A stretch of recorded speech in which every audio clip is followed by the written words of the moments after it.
Hello friend, welcome back to my channel. Friends, आज की video में हम जानेंगे व्हाट इज़ बुक कीपिंग, या कि बुक कीपिंग क्या होती है। सो फ्रेंड्स, अकाउंटिंग का मीनिंग जानने के वक्त हमने जाना था कि एक बिज़नेस में डे टू डे बेसिस पे बहुत सारी ट्रांजैक्शंस होती हैं, यानी कि हर दिन बिज़नेस में बहुत सारी ट्रांजैक्शंस होती हैं और उन ट्रांजैक्शंस को हमें रिकॉर्ड करने की ज़रूरत होती है, यानी कि उन ट्रांजैक्शंस को हम कहीं ना कहीं रिकॉर्ड करते हैं। ठीक है। सो उन सारी ट्रांजैक्शन को जिस जगह पे रिकॉर्ड किया जाता है उसी को ही मेनली बुक कीपिंग कहते हैं, right. So bookkeeping is an art of recording business dealing in a set of books, या इन शॉर्ट हम कह सकते हैं कि bookkeeping is mainly concern with maintenance of books of accounts और recording of day to day transaction, यानी कि business की डे टू डे ट्रांजेक्शन्स को जहाँ भी सबसे पहले लिखा जाता है, जहाँ भी सबसे पहले उनको रिकॉर्ड किया जाता है, उसी को ही क्या कहते हैं, बुक कीपिंग कहते हैं। सो बुक कीपिंग में हम क्या करते हैं, 4 स्टेप्स को फॉलो किया जाता है, या 4 एक्टिविटी जिन्हें कि बुक कीपिंग में फॉलो किया जाता है। First one is identifying, second is measuring, third is recording and fourth is classifying. So सबसे पहले हमारा काम होता है उन ट्रांजेक्शन्स को आइडेंटिफाई करना। सो इसके लिए हम एक एग्जांपल लेके चलते हैं।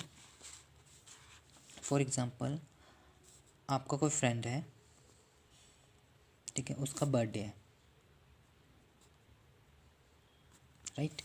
तो सबसे पहले आप मॉर्निंग में उठते हो, ठीक है, और आप क्या करते हो, अपने अदर फ्रेंड्स को कॉल करते हो, राइट, कि आपका फ्रेंड का बर्थडे है और आपको उसको सरप्राइज़ देना है। ठीक है। फिर आप सभी फ्रेंड्स इकट्ठे होते हो और मार्केट जाते हो, लाइक। अब मार्केट में आप अपने फ्रेंड के लिए केक और गिफ्ट्स को परचेज़ करते हो, राइट। इसके बाद आप उसके घर जाते हो, ठीक है, अपने फ्रेंड को सरप्राइज़ करते हो, ठीक है, और केक वेक खा के पार्टी शार्टी करके एंजॉय करते हो, ठीक है। तो ये कितनी ट्रांजेक्शन्स होगी, 1 2 3 4 5, ये 5 ट्रांजेक्शन होगी, ठीक है। अब इन ट्रांजेक्शन्स में आपको आइडेंटिफाई करना है कि फाइनेंशियल नेचर की ट्रांजेक्शन्स कौन सी, क्योंकि बिजनेस में हम सिर्फ फाइनेंशियल नेचर की ट्रांजेक्शन्स को ही रिकॉर्ड करते हैं। ऐसी ट्रांजेक्शन जो कि मनी से रिलेटेड है, फाइनेंशियली हैं, केवल उन्हीं ट्रांजेक्शन को ही रिकॉर्ड किया जाता है। तो सबसे पहले हम आइडेंटिफाई करेंगे कि कौन सी ट्रांजेक्शन फाइनेंशियल नेचर की। अगर इन सभी ट्रांजेक्शन्स को हम देखें तो इन ट्रांजेक्शन में 2 लोग इन्वॉल्व हैं, लेकिन इसमें से फाइनेंशियल ट्रांजेक्शन की कौन सी है, तो फाइनेंशियल ट्रांजेक्शन कौन सी है जिस पे मनी इन्वॉल्व है, यानी कि ये in the money of in the term of money जिसको हम मेजर कर सकते हैं, वो है केक और गिफ्ट खरीदना, राइट। तो बिज़नेस में भी एक दिन में बहुत सारी ट्रांजेक्शन्स होती हैं, ठीक है, और उन ट्रांजेक्शन्स में से आइडेंटिफाई करना पड़ता है कि फाइनेंशियल नेचर की ट्रांजेक्शन कौन सी है जिससे कि हमें रिकॉर्ड करना है।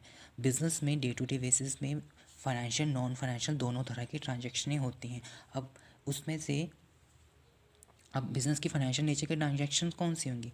फॉर एग्जांपल, आपने कुछ माल परचेज़ किया, आपने कोई गुड्स परचेज़ की हैं, ठीक है, आपने कुछ गुड्स सेल्स किए हैं, आपने कुछ कुछ क्रेडिट बेस पे किए, कुछ कैश बेसिस पे किए हैं, आपने कुछ कमीशन किसी को पे किया है, ठीक है, आपने सैलरी पे की है, जो कमीशन रिसीव किया है, ठीक है। अब ये ट्रांजैक्शंस क्या हैं, फाइनेंशियल नेचर के ट्रांजैक्शन, यानी कि मनी से रिलेटेड हैं। और ऐसी नॉन फाइनेंशियल ट्रांजैक्शंस भी हो सकती हैं जो कि हमारे बिजनेस से रिलेटेड हैं, लेकिन हम उन्हें in the term of money measure नहीं कर सकते। तो सबसे पहले हमारा काम होता है बुक कीपिंग में आइडेंटिफाई करना, identifying the transactions of financial characteristics. ऐसी ट्रांजैक्शन जो कि फाइनेंशियल करैक्टरिस्टिक्स की हैं, उन्हें आइडेंटिफाई किया जाता है।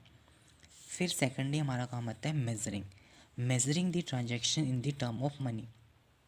अब आपने आइडेंटिफाई तो कर लिया है कि कौन सी ट्रांजैक्शन फाइनेंशियल नेचर की है। अब हम ये मेज़र करते हैं कि उसकी मनी वैल्यू कितनी है। फॉर एग्जांपल, आपने अपने फ्रेंड के लिए केक खरीदा, गिफ्ट खरीदा, तो उसके लिए पर्टिकुलर पैसे तो आपने पे किए होंगे ना। फॉर एग्जांपल, आप 500 का आपका केक है, ठीक है, 700 का आपका गिफ्ट है, या 200 का आपका गिफ्ट है। तो इसी तरह से मेजरिंग की जाती है जो भी फाइनेंशियल नेचर की ट्रांजेक्शन्स हैं कि उनकी मनी वैल्यू कितनी है। तो सेकेंड हमारा बुक कीपिंग में काम होता है उन ट्रांजेक्शन को इन the term of money measures करना, ठीक है, क्योंकि अकाउंटिंग में क्या कहते हैं, रिकॉर्डिंग किस ट्रांजैक्शन होती है जो कि फाइनेंशियल नेचर की होती हैं और जिन्हें in the term of money measure कर सकते हैं। तो bookkeeping is also integral part of accounting. तो यहाँ पे हम क्या करते हैं, मेजरिंग करते हैं कि कौन सी ट्रांजेक्शन्स फाइनेंशियल नेचर की है और उसकी मनी वैल्यू कितनी है।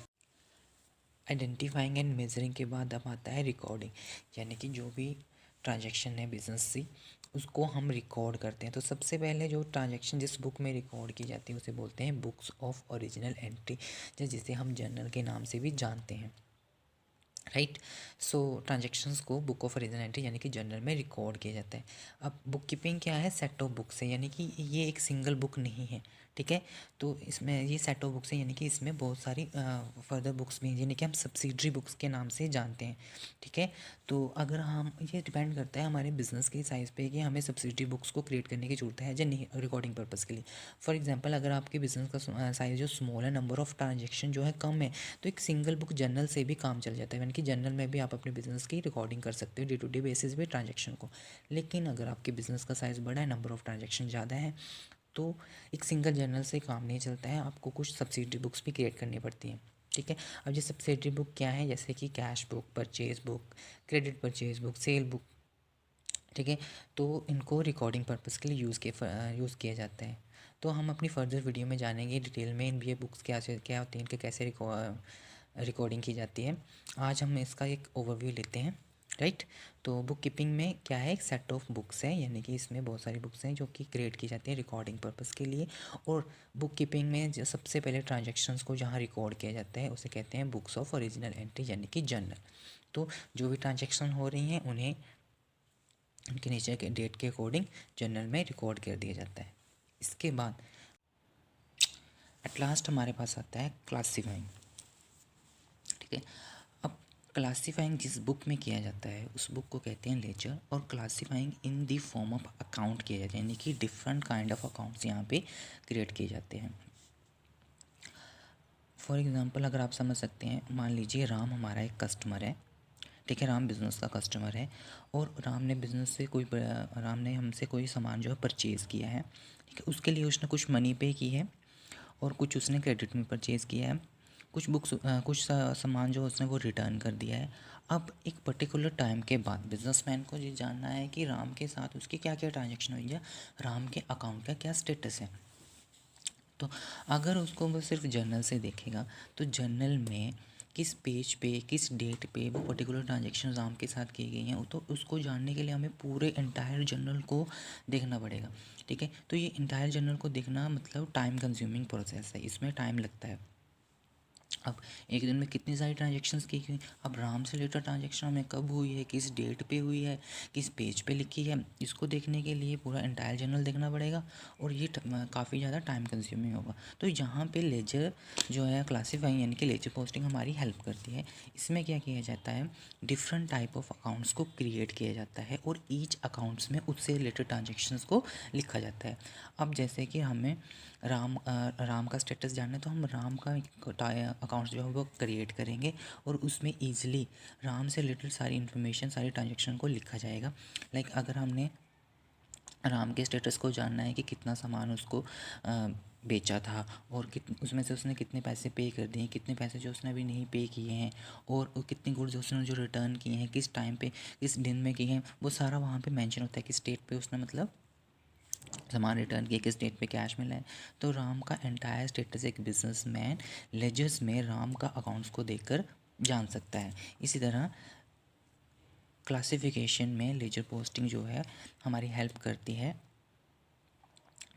क्विक इन्फॉर्मेशन को जानने के लिए, ठीक है। और ऑल्सो क्लासिफिकेशन जहाँ पे की जाती है उस बुक को कहा जाता है लेजर। लेजर में डिफरेंट टाइप ऑफ अकाउंट्स को क्रिएट किया जा सकता है और लेजर का एक नाम और भी है जिसे कि हम जानते हैं प्रिंसिपल बुक ऑफ बिजनेस के नाम से, ठीक है। जहाँ पे ईच आइटम से रिलेटेड ट्रांजेक्शन को ओपन किया जाएगा। For example person, asset, purchase, sale, income, इन सभी से रिलेटेड ट्रांजेक्शन अकाउंट्स को ओपन किया जाएगा और इनसे रिलेटेड ट्रांजेक्शन को इन्हीं के अकाउंट्स में लिखा जाए, जिससे कि हमें क्विकली इन्फॉर्मेशन मिल जाती है और हमें पूरे जर्नल को गो थ्रू करने की कोई ज़रूरत नहीं पड़ती। और क्लासिफिकेशन में जो लेजर पोस्टिंग की जाती है ऑल्सो ये हमारी फर्दर हेल्प करती है अकाउंटिंग में, यानी कि ट्रायल बैलेंस फाइनेंशियल अकाउंट बनाने में, ठीक है। क्लासीफाई में बुक कीपिंग का काम ख़त्म हो जाता है, इसके बाद का काम जो होता है वो अकाउंटिंग का आता है।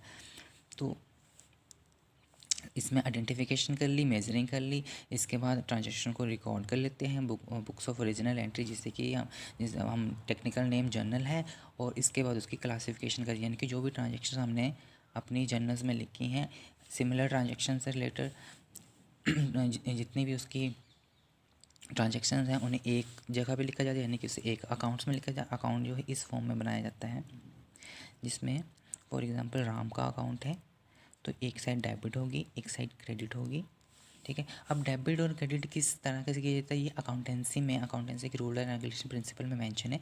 जी हम फर्दर अपनी वीडियो में जानेंगे प्रॉपरली कि क्या चीज़ किस तरह से डेबिट करते हैं, किस तरह से क्रेडिट करते हैं। लेकिन यहाँ पे ईच आइटम से रिलेटेड ट्रांजेक्शन अकाउंट्स को ओपन किया जाएगा और उससे रिलेटेड ट्रांजेक्शन को उसी के अकाउंट्स में लिखा जाता है, यानी कि क्लासिफिकेशन कर दी जाती है और उसकी बैलेंसिंग फिगर को निकाला जाता है। और बैलेंसिंग फिगर से ऑल्सो हेल्प करती है हमारी फर्दर अकाउंटिंग में, यानी कि ट्रायल बैलेंस और फाइनल अकाउंट बनाने में। तो ये थी हमारी बुक कीपिंग, यानी कि जहाँ पे ट्रांजैक्शन को सबसे पहले रिकॉर्ड किया जाता है उसे बुक कीपिंग कहते हैं। और बुक कीपिंग में कौन सी ट्रांजैक्शन को रिकॉर्ड किया जाता है, फाइनेंशियल नेचर की होती हैं, ठीक है। उनकी मनी वैल्यू को मेजर किया जाता है, उनको बुक्स ऑफ अकाउंट्स में रिकॉर्ड करते हैं, देन उसकी classification in the form of accounts में लेजर में कर दी जाती है। तो this is all about book keeping. I hope you like this video. Please like, share and also subscribe my channel. Thank you.